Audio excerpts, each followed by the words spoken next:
세이노의 가르침에서는 성공한 인생을 자전거에 비유를 했습니다. 우리 자전거 모두 타봤잖아요. 우리의 발이 열심히 삶이라는 페달을 돌리는데 손은 주머니에 놓고 있는 겁니다.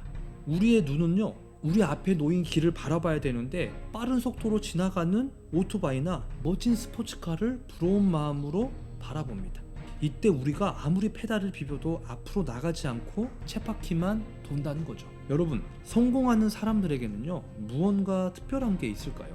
열심히 삶이라는 페달을 밟고 있는데 성공한 사람들이 사는 삶과 무엇이 다르길래 이렇게 열심히 살아도 여전히 똑같은 삶을 살고 있는 것일까요? 우리가 스스로 우리에 대한 삶의 태도를 바꾸지 않으면 절대 성공할 수 없습니다. 삶의 태도는요, 우리의 마음가짐에서 나오고 우리의 마음가짐은 우리가 매일 하는 습관들에서 나온다는 겁니다. 성공하는 사람들은 그들이 가지고 있는 습관이 있고 이미 많은 책에서는 성공한 사람들이 가지는 습관에 대해서 이야기를 하고 있는 겁니다. 오늘은 도대체 성공한 사람들은 어떤 습관을 가지고 있는지 함께 이야기를 해보려고 해요.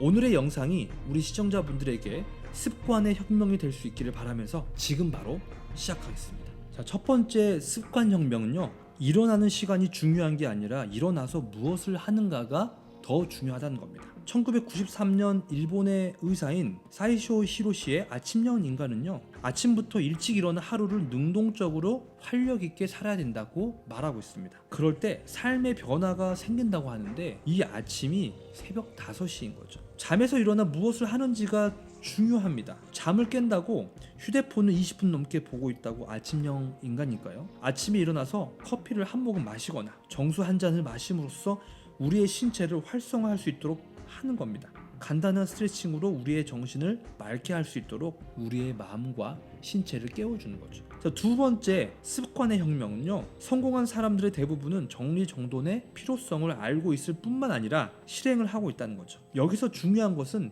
안다는 것과 실행을 한다는 것입니다. 우리가 이론상으로 안다는 것은요, 결국 알고 있다는 것이 아니죠. 실행을 함으로써 행동한다는 것이 아는 것입니다. 성공한 사람들은 대부분 자기 조절력과 통제력이 뛰어나잖아요. 신경과학자 데니얼 레비티는요, 자신의 책 정리하는 뇌에서 환경에 자극적인 요소가 많으면 뇌에는 지속적으로 피로가 쌓인다고 말합니다. 그래서 정리정돈은 우리의 뇌의 피로를 줄이는 역할을 하기도 하고요, 주변 환경을 깔끔하게 통제한다는 것이 내 의지력도 커질 수 있다는 겁니다. 결국 정리정돈이 생활의 패턴화가 되면요, 뇌가 편안해지고 습관화가 됨으로써 많은 자극에서 벗어날 수 있어서 다른 곳에서 우리의 뇌가 더 많이 집중할 수 있다는 겁니다. 자, 세 번째는요, 성공한 사람들은 감정적 동요와 행동적 동요가 적습니다. 자, 이게 무슨 말이냐면 감정은 우리의 생각을 자극시키잖아요. 결국은 생각이 행동까지 변하게 만듭니다. 감정의 폭이 크다면 우리는 작은 일에서도 감정으로 인해서 쉽게 무너지기도 합니다. 그리고 그 결과는 어떻게 됐죠? 나에 대한 죄책감만 증가시킨다는 겁니다. 성공하는 사람은 크고 작은 실수에도 일희일비하지 않고 꾸준하게 계획을 세우고 문제를 해결해 나가는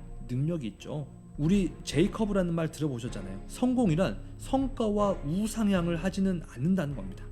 우상향을 한다면요, 모든 사람들이 열심히 일하겠죠. 그런데 성공은 어느 순간에 터진다는 겁니다. 아무도 몰라요. 결국 꾸준하게 하지 않으면 우리는 언제 터질지 모르는 성공 포탄을 계속 터뜨리지도 못하고 우리의 인생 마디마디에 버려진다는 겁니다. 자, 그렇다면 성공하는 사람들이 이런 삶을 살아가는데 우리도 성공하는 사람들처럼 살 수 있는 방법이 당연히 있겠죠. 성공한 사람들은요, 아침에 일어나서 10분이 정말 중요하다고 했습니다. 10분을 4개로 쪼개서 실행을 해보는 거죠. 일어나서 1분은 물을 마신다거나 3분 동안은 스트레칭을 하고 2분은 명상하고 나머지 4분은 잠재의식에 넣기 위한 긍정 확언을 한다는 거죠. 아침 공복에 물 마시는 것과 스트레칭은요, 혈액순환을 증진시켜주고 우리의 심리와 정서를 안정적으로 만들어줍니다. 또한 하루에 사용하는 우리의 신체 근육을 풀어주고 혈액순환을 돕는 역할을 한다는 거죠.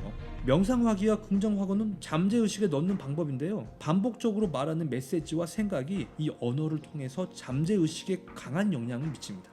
긍정적 확언이 세로토닌의 생성을 촉진하는데 안정과 의지, 활력을 만들어주는 역할도 하기도 합니다. 자, 두 번째는 정리정돈을 하기 위한 방법으로 2분 동안은 우리의 침실을 정리하는 것이죠. 아침이 정신이 없잖아요. 침구를 정리할 여유가 없다고 하지만 실제로 2분도 안 걸립니다. 그리고 다음으로는 버려야 할 정리가 있습니다. 윤현선 작가의 하루 15분 정리의 힘에서는요, 상자 3개를 마련해라고 해요. 한 개는 현재 쓰는 거, 한 개는 안 쓰는 거, 나머지 한 개는 안 쓰지만 혹시 쓸지도 모르는 것으로 나눈다고 합니다. 한 달 정도 보관했다가 앞으로 안 쓸 물건이라면 과감히 정리를 하는 거죠. 자, 마지막 3번째는요, 감정적 동요와 행동의 동요를 줄이는 방법입니다. 요즘 금리 때문에 힘들잖아요. 그런데 금리 때문에 나만 힘든가요? 아니면 모두가 힘든가요? 이걸 생각하면 나의 힘듦으로 오는 불안감과 사회에 대한 분노감이요, 조금은 줄어들 거예요. 이렇게 감정적 동요를 줄이기 위해서는 나의 상황을 객관적으로 봐야 됩니다. 성공을 위해서는요, 시간을 소중하게 여겨야 합니다. 자전거를 타고 앞으로 똑바로 봐야 합니다. 그러기 위해서는 내 삶의 주체자가 내가 되어야 해요. 우리의 꿈과 미래를 죽이지 말아야 합니다. 최대한 빠르게 큰 돈을 버는 것은 인생의 가장 큰 속임수라고 했습니다. 성공하기 위해서 큰 돈을 벌기 위해서는요, 오늘 우리가 이야기한 이 3가지 습관이 우리에게 꼭 있어야 됩니다. 첫 번째는 잠에서 일어나서 10분의 법칙을 지키고, 두 번째는 정리정돈을 통해서 성공의 길을 가야 된다는 것입니다. 그리고 마지막 3번째는 감정과 행동의 동요를 줄여야 된다는 거죠. 자, 우리는 오늘 3가지 성공 습관 방법에 대해서 함께 알아봤습니다. 처음부터 잘할 수는 없습니다. 실패하고 넘어지고 다시 도전하는 삶을 지금부터라도 나에게 먼저 시작해 보십시오. 그렇다면 이 값진 경험이 우리 삶에 큰 도움이 될 겁니다. 오늘의 영상이 도움이 되셨다면 구독과 좋아요도 부탁드립니다. 여러분들의 성공한 삶을 위해 그로잉 마인드는 늘 응원하겠습니다.